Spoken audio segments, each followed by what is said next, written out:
ജിംനിയിൽ ഇതുവരെ ഒരു 3-4 ലക്ഷം രൂപയുടെ സാധനം ഞാൻ ഇൻവെസ്റ്റ് ചെയ്തിട്ടുണ്ടാവും. എൻ്റെ ഒരു ജിംനി ഉണ്ട്. ജിംനിയിൽ ഒരു 4 ലക്ഷം രൂപയുടെ ഉള്ള സാധനങ്ങൾ ഞാൻ അതിൽ അപ്ഗ്രേഡ് ചെയ്ത് വെച്ചിട്ടുണ്ട്. ഇനി അപ്ഗ്രേഡ് ചെയ്യാൻ താല്പര്യമുള്ളത് ടർബോ ആണ്. അത് ഭയങ്കര എക്സ്പെൻസീവ് ആണ്. എൻ്റെ കൊക്കിൽ ഒതുങ്ങൂല, അത് കാരണം അങ്ങനെ ഉണ്ടാതിരിക്കുന്നു.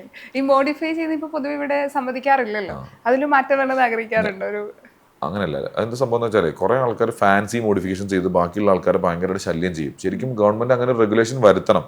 പക്ഷെ ഇങ്ങനെ ഓഫ് റോഡ് വണ്ടികളും ഇങ്ങനെ ക്യാമ്പിങ്ങിന് പോണ വണ്ടികളൊക്കെ ശരിക്കും ലിഫ്റ്റഡ് വണ്ടികൾ എപ്പോഴും ഒരു വണ്ടീനെ 2 ഇഞ്ച് സസ്പെൻഷൻ ലിഫ്റ്റ് ചെയ്ത് കഴിഞ്ഞാൽ നമുക്ക് അഡ്വാൻറ്റേജ് ട്രെയിനിൽ പോകുമ്പോൾ അടി തട്ടാതിരിക്കും എന്നുള്ളതാണ്. അത്രയും നമുക്ക് ക്ലിയറൻസ് കിട്ടാം. അങ്ങനെ പൊക്കുമ്പോൾ അതിന് ചെയ്യേണ്ട ഒരുപാട് കാര്യങ്ങളുണ്ട്. സസ്പെൻഷൻ സ്റ്റിഫർ ആക്കണം, കാരണം സെന്റർ ഓഫ് ഗ്രാവിറ്റി പൊങ്ങി വണ്ടി സൈഡിലേക്ക് ആടാനുള്ള ചാൻസസ് കൂടി. സസ്പെൻഷൻ സ്റ്റിഫർ ആക്കണം, നിർബന്ധമായിട്ടും സസ്പെൻഷൻ അപ്ഗ്രേഡ് വേണം. അപ്പം അത്രയും പൊങ്ങിക്കഴിഞ്ഞ് കഴിഞ്ഞാൽ ഒരേ ഒരു സാധനം ഇങ്ങനെ നിൽക്കുന്ന സാധനം മേലേക്ക് പൊങ്ങുന്തോറും അതിനെ വൈഡർ ആക്കണം, അതിന്റെ ഫുട് പ്രിന്റ്. അപ്പൊ ടയറും വീലും ഇട്ടിട്ട് ചിലപ്പോൾ 1-2 ഇഞ്ച് വൈഡർ ആക്കാം. ഇതൊക്കെ പെർമിറ്റഡ് ലെവലിൽ ചെയ്ത് പെർമിഷൻ കൊടുക്കണം, ഫീസ് അടച്ച് പെർമിഷൻ കൊടുക്കണം എന്നാണ് എൻ്റെ ഒരു റിക്വസ്റ്റ്. കാരണം അല്ലാത്ത മോഡിഫിക്കേഷൻ ചെയ്യുന്ന ആൾക്കാരുണ്ട്. ഇപ്പം കുറെ പേര് വണ്ടികൾ കൊണ്ടുവന്ന് വെറുതെ എക്സോസ്റ്റ് ഒക്കെ പൊട്ടിച്ച് വെച്ച ആൾക്കാരെ ശബ്ദം ഉണ്ടാക്കി ഇങ്ങോട്ട് ഇടങ്ങാറാക്കും. ചില വണ്ടികളൊക്കെ പോയി കഴിഞ്ഞാൽ പൊട്ടോന്ന ശബ്ദം നമുക്ക് തന്നെ ഭ്രാന്താവും. കുറച്ച് നേരെ കേൾക്കാൻ പറ്റുള്ളൂ. ഞാൻ ഒരു സമയത്ത് അതൊക്കെ ചെയ്യുമായിരുന്നു. അത് ഇമ്മച്ചുവർ കാലത്ത് ചെയ്തിരുന്ന സാധനമാണ്. അത് എക്സോസ്റ്റ് വെച്ചിരുന്നു. പക്ഷെ ഇത്ര ലൗഡായിട്ടുള്ള എക്സോസ്റ്റ് ഒന്നും നമ്മൾ ചെയ്തിട്ടില്ല. ചെറുതായിട്ട് പോകുമ്പോൾ നമുക്കൊരു ഫീൽ കിട്ടണം എന്നുള്ള രീതിയിൽ എൻ്റെ താറിലെ എക്സോസ്റ്റ് ഒക്കെ നല്ല രസമായിരുന്നു.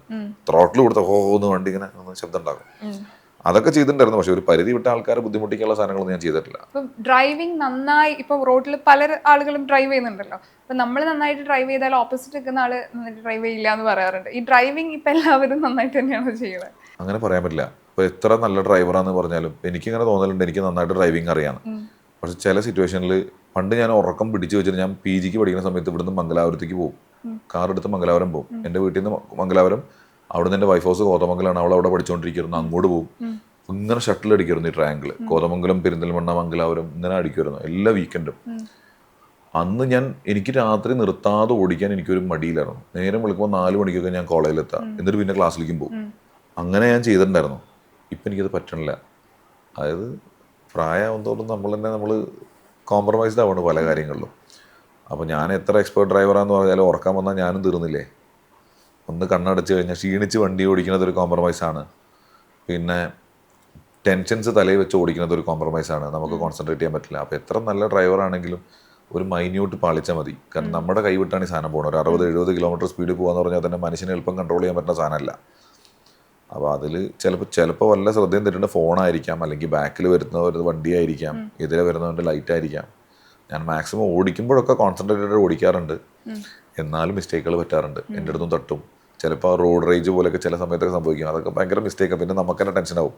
ഏതെങ്കിലും ഒരുത്തിൻ്റെ മേത്തേക്ക് ചെളി വാരി തെറിപ്പിച്ചിട്ട് പിന്നെ അവൻ പിന്നാലെ കൂടി ഫുൾ ടെൻഷനാണ്. ഈ അടുത്ത അരുണാചൽ വരെ ഞങ്ങൾ പോയി. അപ്പോൾ ഞാൻ എൻ്റെ കൂടെ ഇരുന്ന ഡ്രൈവറോട് പറഞ്ഞു വിട് പറഞ്ഞ് പുള്ളിനെ ബൂസ്റ്റ് ചെയ്ത് വിട്ട് അവസാനം ഒരു ചെളി കൂടെ അങ്ങ് പോയി. അപ്പോൾ സൈഡിൽ കൂടെ വന്ന വണ്ടി അവനും സ്പീഡ് കൂട്ടി. ഈ ചെളി ഫുള്ള് അവൻ്റെ വായിലേക്കും കയറി. അവൻ ഗ്ലാസ് കുറച്ച് തുറന്നിരുന്നു.